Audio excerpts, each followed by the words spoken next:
네, 오늘 제목은 제일 마지막 단어 그는 울었더라입니다. 그는 울었더라.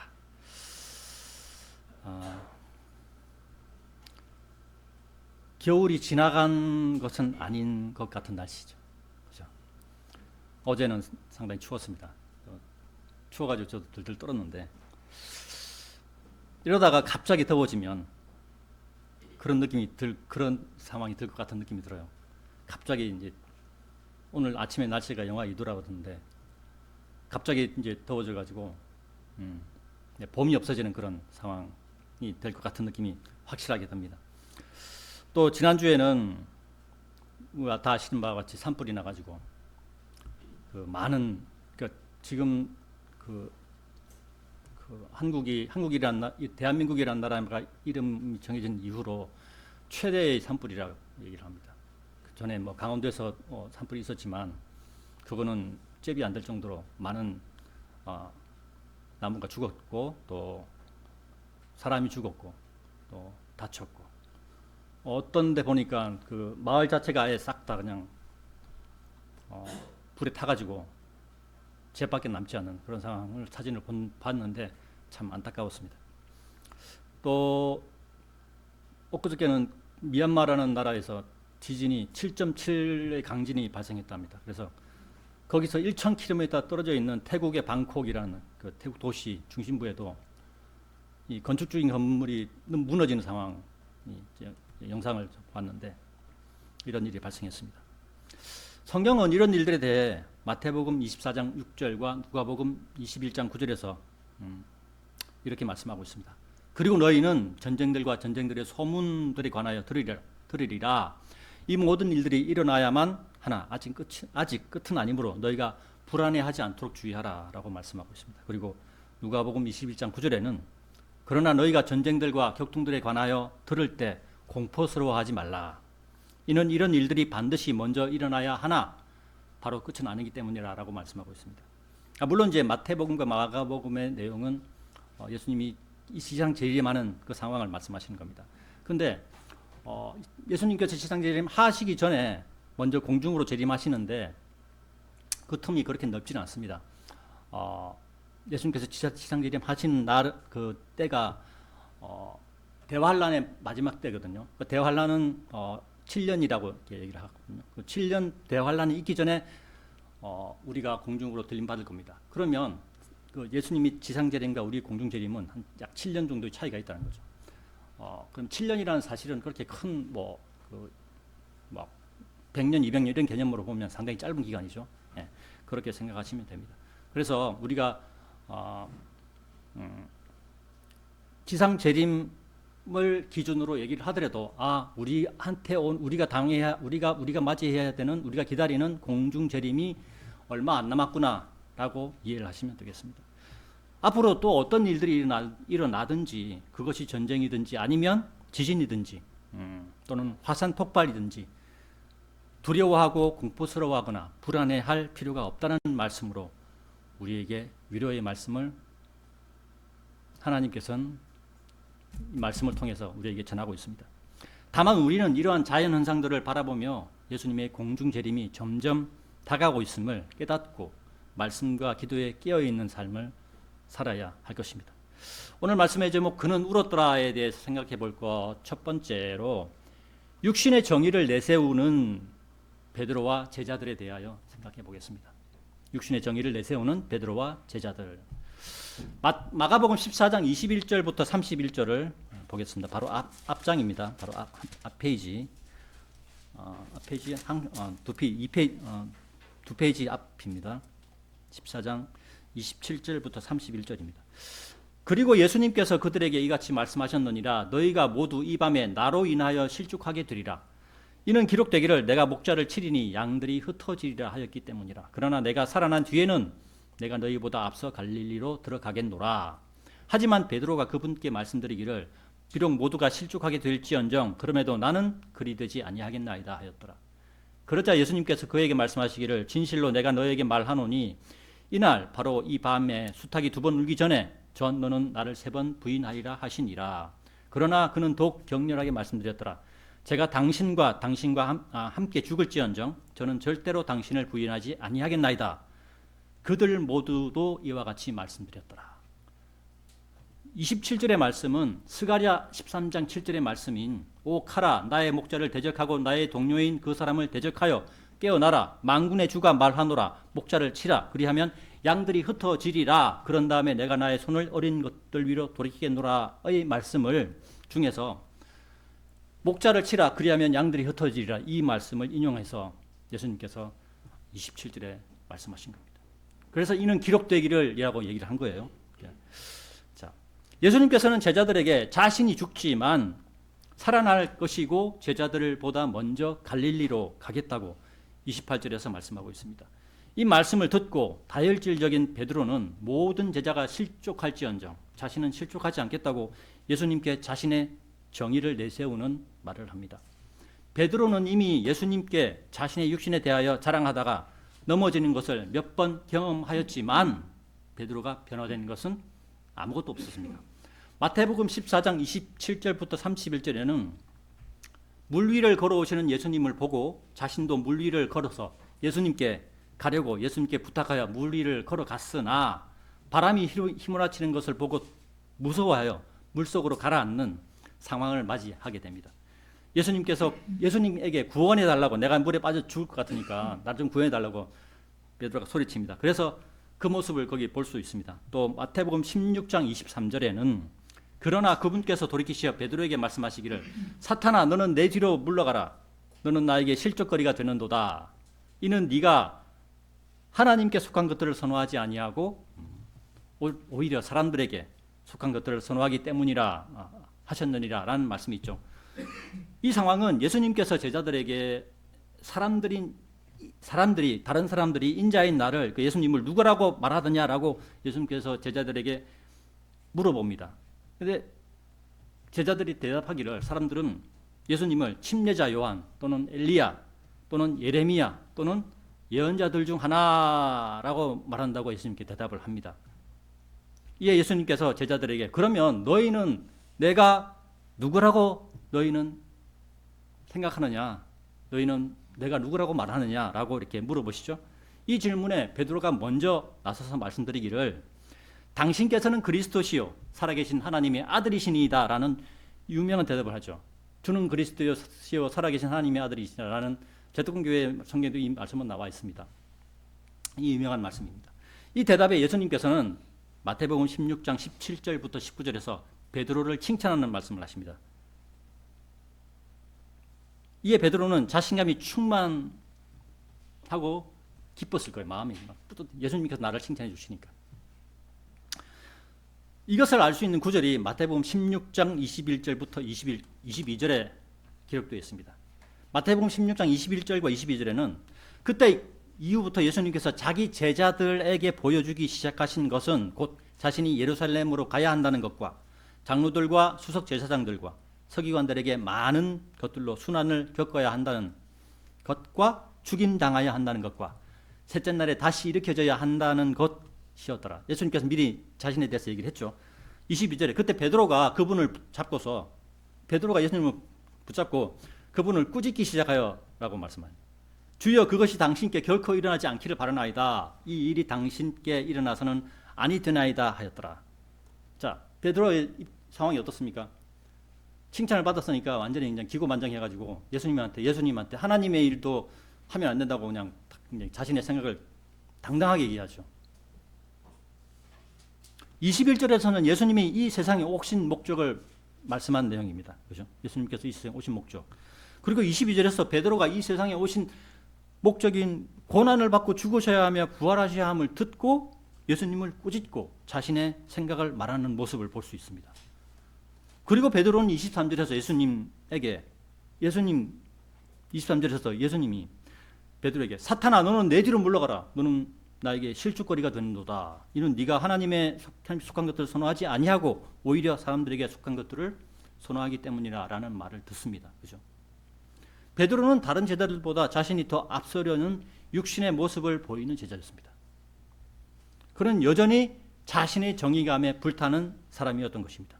베드로는 이미 예수님께 자신의 육신에 대하여 자랑하다가 넘어지는 것을 몇 번 경험하였지만 이러한 넘어짐으로 베드로가 변화된 것은 아무것도 없었습니다.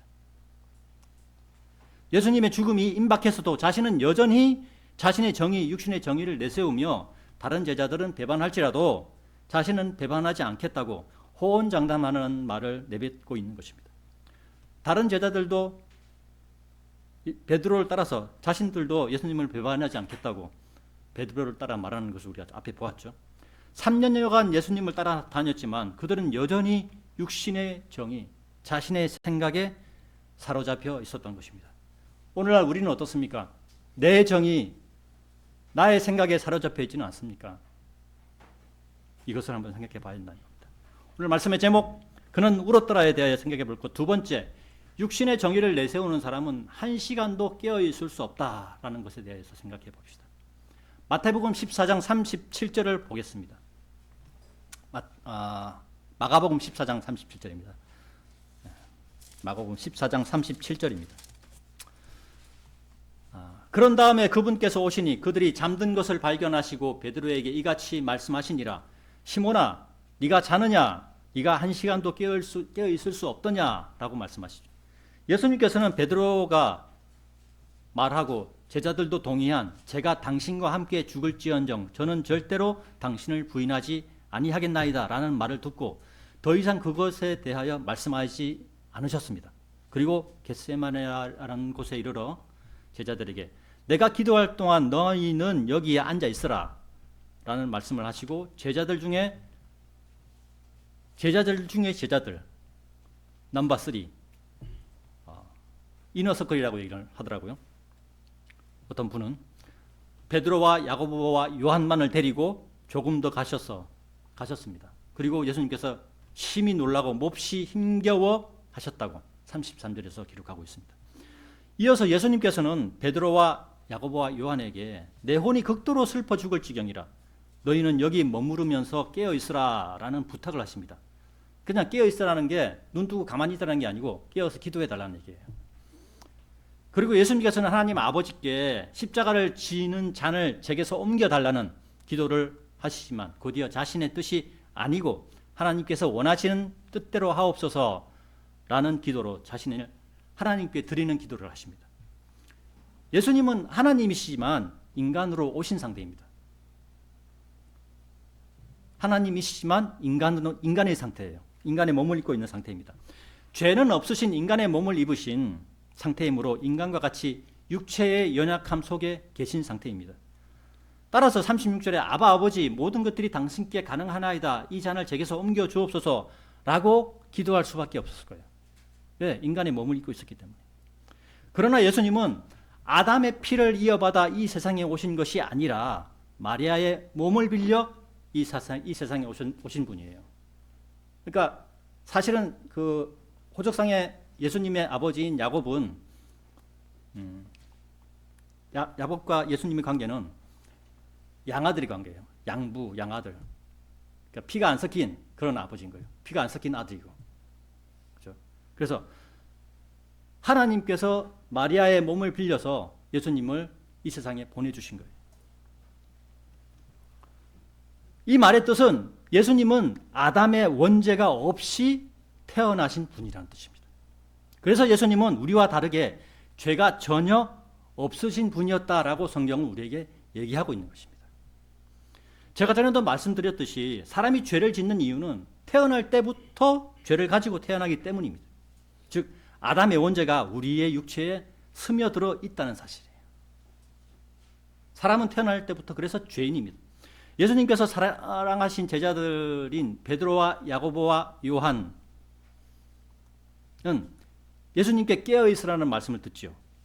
그런데 그들은 깨어있을 수 없었습니다. 우리가 좀 전에 읽었던 37절에서 예수님은 그들이 잠든 것을 발견하셨고 베드로에게 시몬아 네가 자느냐? 네가 한 시간도 깨어있을 수 없더냐라는 질책을 하십니다. 그죠? 이것에 관해서 성경은 38절에서 너희가 시험에 들지 않도록 너희는 깨어 기도하라. 참으로 영은 준비되었으나 육신이 약하도다라는 답을 제시하고 있죠. 그죠? 예수님께서 특별하게 생각하고 지도하셨던 세 명의 제자들에게 예수님 당신의 어려움에 관해 말씀하시고 깨어서 기도할 것을 요청하셨지만 그들은 잠에 빠져서 예수님의 기도 요청에 응답할 수 없었습니다. 예수님께서는 38절에서 너희가 시험에 들지 않도록 너희는 깨어 기도하라 라는 당부의 말씀을 하십니다. 오늘 살아가는 성도 여러분, 우리는 어떠합니까? 우리는 각자의 삶에서 시험에 들지 않도록 깨어 기도하고 있습니까? 우리가 깨어 기도하기 위해서는 하루의 시작을 말씀과 기도로, 또 하루의 끝을 말씀과 기도로 끝맺어야 합니다. 처음 시작할 때는 말씀 한 장만이라도 읽으시고 단 1분이라도 하나님께 무릎 꿇는 습관을 들이십시오. 거기서부터 시작하는 겁니다. 말씀과 기도의 습관화가 된다면 우리는 언제나 깨어 기도하는 그리스도인이 될 수 있습니다. 38절에서 참으로 영은 준비되었으나 육신이 약하도다 라고 예수님께서 제자들의 상태를 진단하시죠. 예수님과 함께 있었던 제자들은 예수님의 영인 성령님과 함께 있었습니다. 물론 그 시대에 그때 성령님이 내려오시진 않았지만 예수님과 함께 있었잖아요. 그렇죠? 성령님과 함께 있었어요. 그들의 마음속에 내주하지는 않았지만 함께 있은 상태였습니다. 그러므로 영이 준비되어 있던 것입니다. 그러나 제자들은 육체의 피곤함과 육신의 죄에 매여 있었으므로 예수님께서 부탁하신 깨어 기도하라는 말씀에 반응이 없었습니다. 그래서 육신이 약하더라라는 말씀을 하신 것입니다. 우리도 구원받고 성령님이 우리 육체 안에 우리 마음속에 내주하십니다. 구원받은 사람일지라도 성령님이 내주하시는 사람일지라도 말씀을 읽지 않고 기도하지 않는다면 육신은 깨어 기도하는 것에 약할 수밖에 없습니다.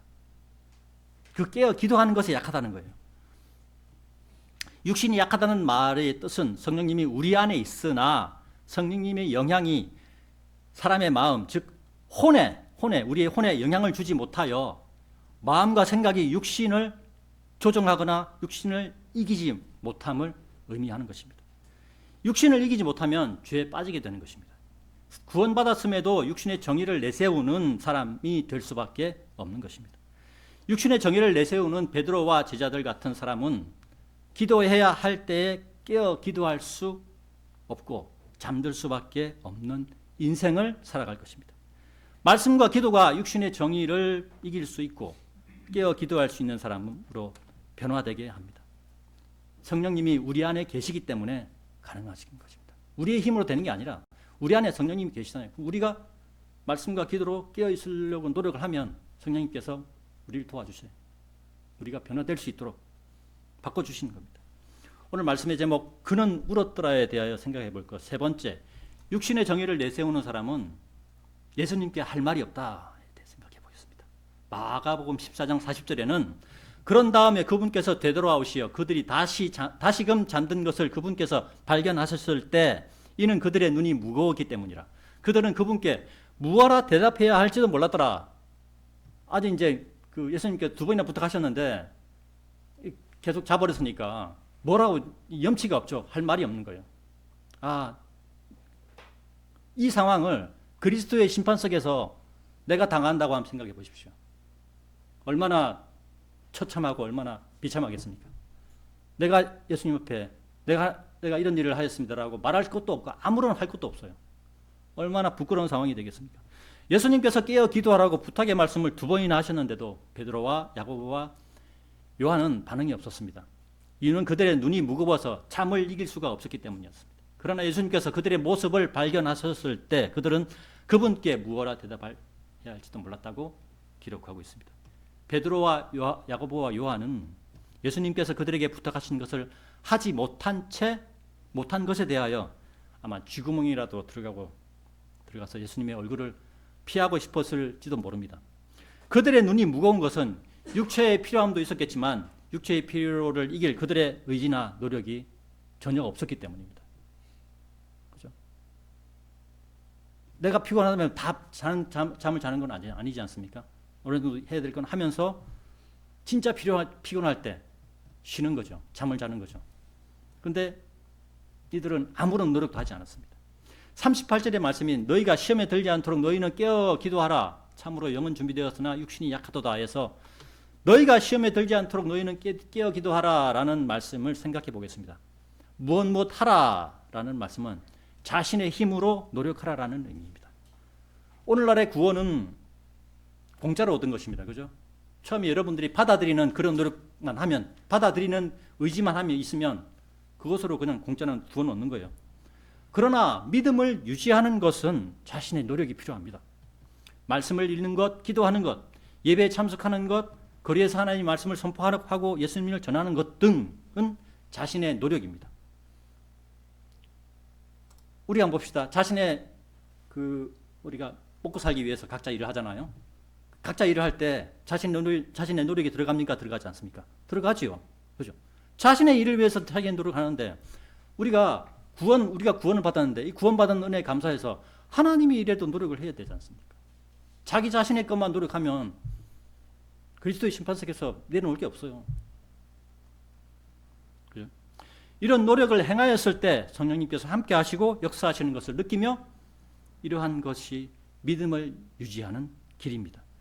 구원은 공짜로 받았지만 믿음을 지키는 것, 성장시키는 것은 자신이 해야 할 일입니다. 오늘날 성경대로 믿는다는 사람들 중에 구원은 공짜로 받는다는 것을 알고 자신의 죄를 회개하고 예수님을 받아들였지만 그 이상의 수준으로 나아가지 못하는 사람들이 많이 있습니다. 이들은 구원받음과 믿음을 같은 레벨로 본다고 생각할 수가 있습니다. 구원받음과 믿음은 같은 레벨이 절대로 아닙니다. 한번 생각해보시죠. 구원받음은 구원 그 하나로 종결되는 겁니다. 구원받았음에 그 사람은 구원받았습니다. 하늘나라로 갑니다. 그 사람이 무슨 일을 하더라도 그 사람이 밖에 나가서 세상적인 일을 하더라도 그 사람은 결국은 구원을 받습니다. 자, 구원은 거기 끝나는 거죠. 이 시대에 구원받으면 그 구원은 영원한 것이며 구원을 잃어버리지 않습니다. 그래서 제가 그리스도인은 구원 너머에 있는 하늘나라, 하나님과 예수님이 계시는 셋째 하늘나라를 바라봐야 한다고 말씀을 드리는 겁니다. 믿음의 성장은 구원받은 것과는 다릅니다.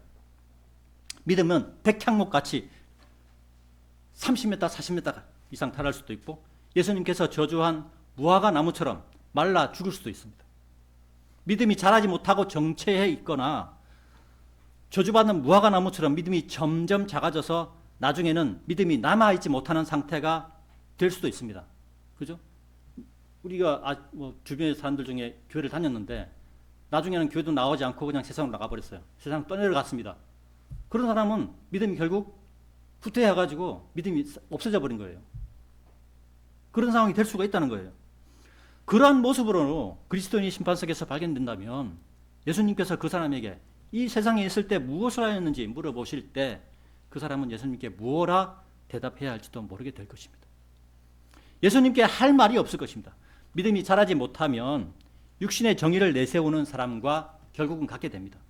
이러한 사람은 예수님께 할 말이 없게 될 것입니다. 오늘 말씀의 제목 그는 울었더라에 대해 생각해 볼 것. 네 번째, 그러자 그들 모두가 그분을 버리고 도망하려 하였더라에 대해 생각해 보겠습니다.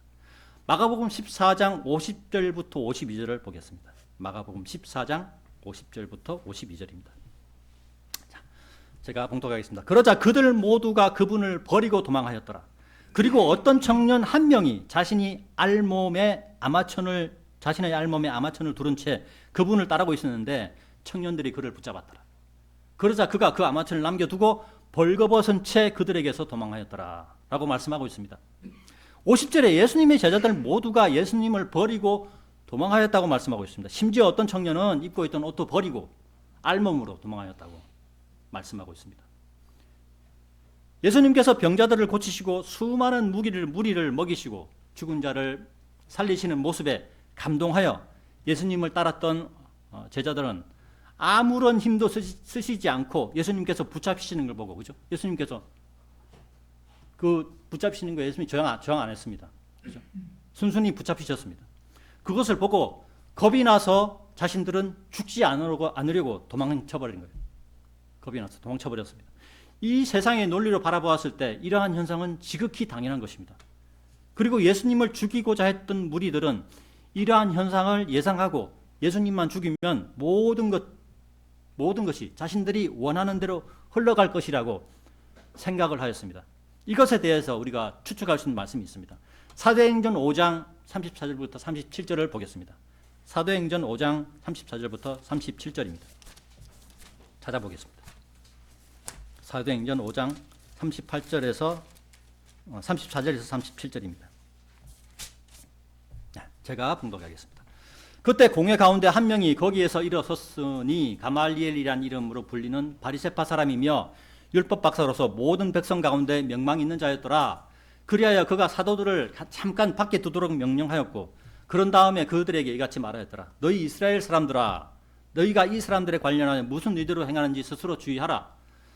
36절입니다. 이는 이날들 이전에 드다스가 들고 일어나서 스스로 누군가 되는 것처럼 과시하였는데 약 400명 되는 수의 어떤 사람들이 그에게 스스로 가담하였다가 그가 살해되자 그에게 순종한 자들 모두가 다 흩어졌고 아무것도 남지 않았기 때문이라. 37절입니다. 이 사람 이후에도 갈릴리의 유다가 세금을 부과하는 날들에 들고 일어나서 많은 백성을 끌고 이끌어가서 그를 쫓게 하였는데 그 역시 죽자 그에게 순종하던 자들조차도 모두 다 흩어졌더라. 사도행전 5장 34절부터 37절의 내용은 무리를 이끌던 사람이 없어지면 무리는 자연히 사라지게 될 것이라는 논리의 말입니다. 자신들의 리더가 죽었으니 더 이상 의지할 사람이 없고 구심점이 사라져버렸으므로 그 무리를 이끌어갈 힘이 없는 것입니다. 이러한 현상은 세상에서 흔히 일어나는 것이며 오늘날에도 일어나는 현상입니다. 예수님을 따르던 12명의 제자들 중에서 예수님을 배반한 유다 이스카리옷을 제외한 11명의 제자들은 걸음아 날 살려라 라는 심정으로 발바닥에 불이 날 정도로 도망쳤습니다. 52절에는 벌거벗은 채 도망쳤다는 표현도 기록되었습니다. 얼마나 다급했으면, 얼마나 그 자리를 피하고 싶었으면 그렇게 했습니까? 그죠? 우리는 결과론으로 볼 수밖에 없죠. 참으로 어처구니 없는 제자들입니다. 그러나 우리도 그 제자들과 같은 심정이었다면 똑같이 행동했을 겁니다. 그죠? 지금까지는 예수님의 기적만 바라보고 예수님을 따랐던 사람들이었습니다. 자신들의 앞에 세상 권력이 다가올 때 무서워하며 달아나 버렸습니다. 그리하여 지금까지 쌓아왔던 모든 것들이 한순간에 물거품이 되어버렸습니다. 예수님께서 행하시던 기적들이 모두 헛된 것으로 여겨지는 상황이 되었습니다. 앞에서 보았던 사도행전 5장 36절과 37절에 기록된 것처럼 아무 의미 없는 것이 되는 상황입니다.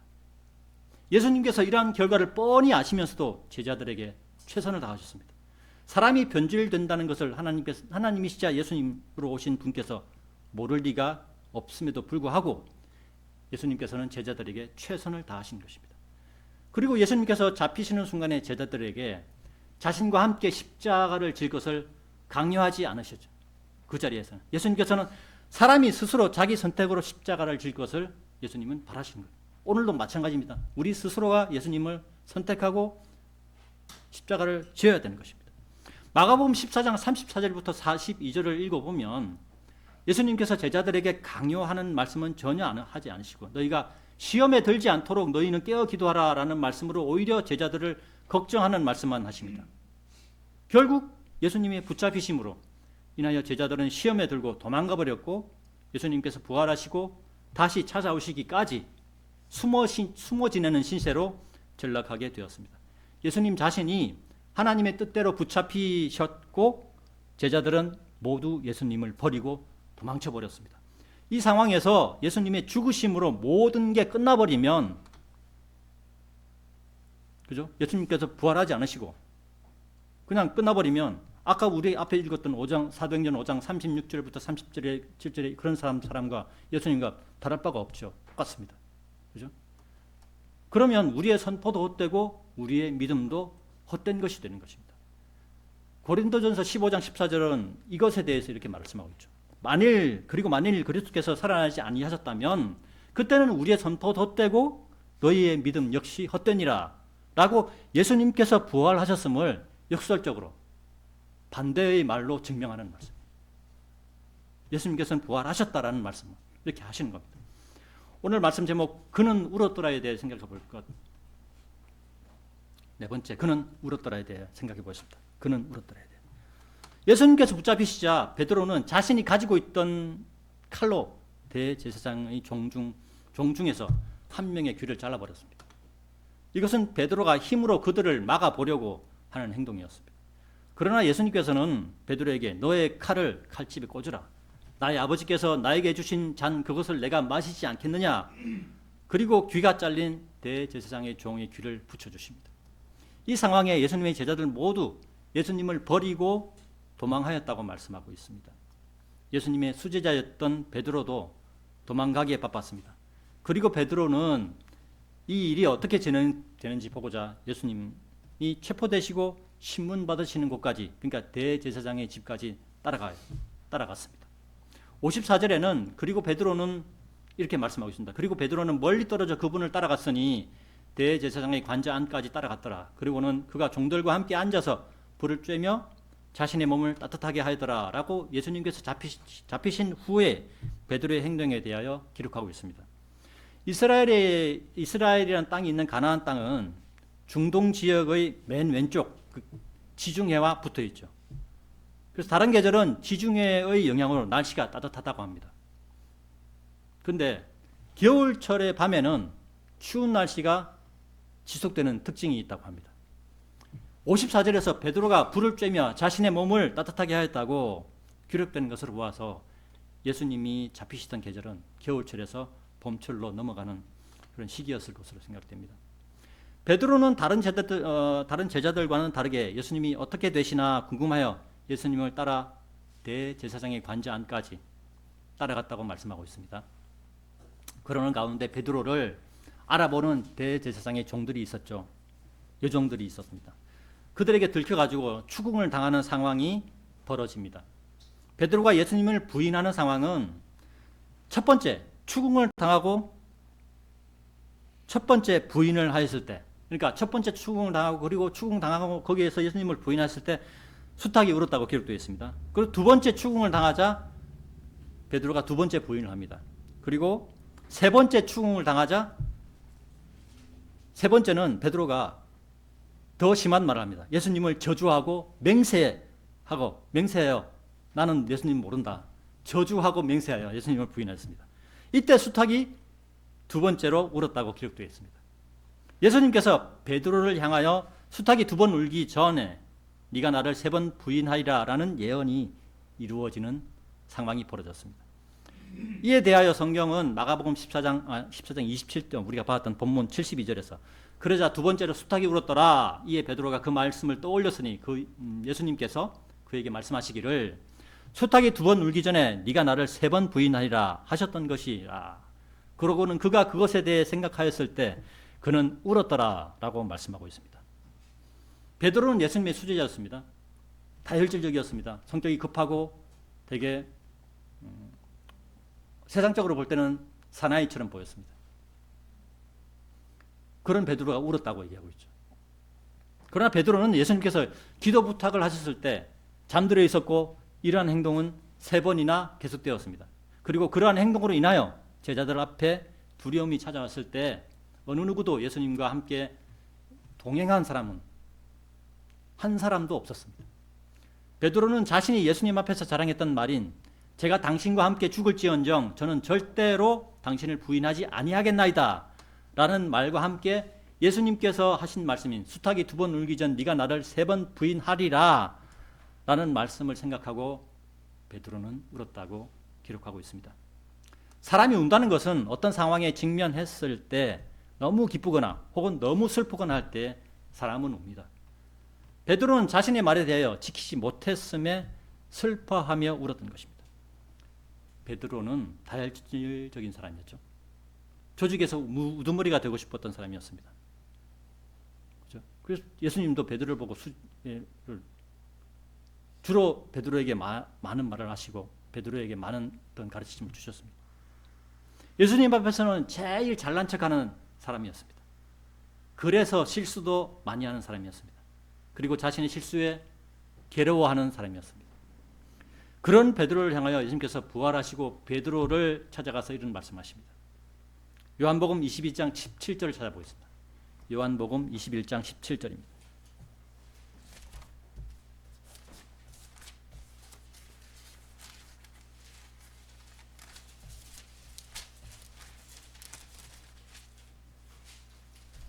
제가 봉독하겠습니다.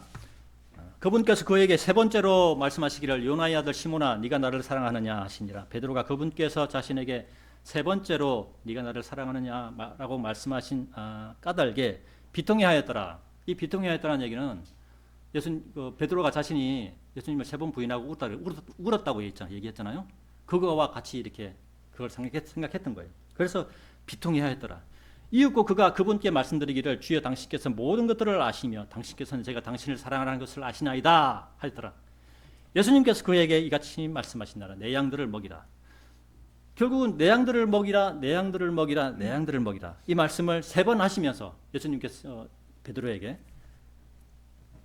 하시면서 베드로가 예수님을 세 번 부인해서 잃어버렸던 수제자의 위치를 다시 돌려주는 예수님의 마음을 우리는 읽을 수 있습니다. 예수님께서 베드로를 찾아가서 베드로를 위로해 주시고 그 베드로를 다시 이렇게 세워주시는 거예요. 그리고 하나님 일을 할 수 있는 사도로서 다시 격상시켜 주시는 거예요. 오늘 말씀의 결론입니다. 오늘날 교회 시대를 살아가는 성도 여러분, 베드로는 자신의 말과 예수님의 말씀으로 인하여 자신이 하찮은 사람인 것을 알았습니다. 그래서 울었던 거죠. 그래야 베드로는 예수님이 말씀이 생각나서 울었습니다. 오늘날도 마찬가지입니다. 우리 또한 하찮은 사람일 뿐입니다. 구원받고 교회 생활을 하지만 믿음에서 성장하지 못하고 육신적인 생각에 사로잡혀 육신적인 모습으로 살아간다면 베드로가 비통함으로 울었던 것처럼 그러한 상황에 놓이게 될 수도 있습니다. 그러나 우리의 구원은 잃어버리지는 않습니다.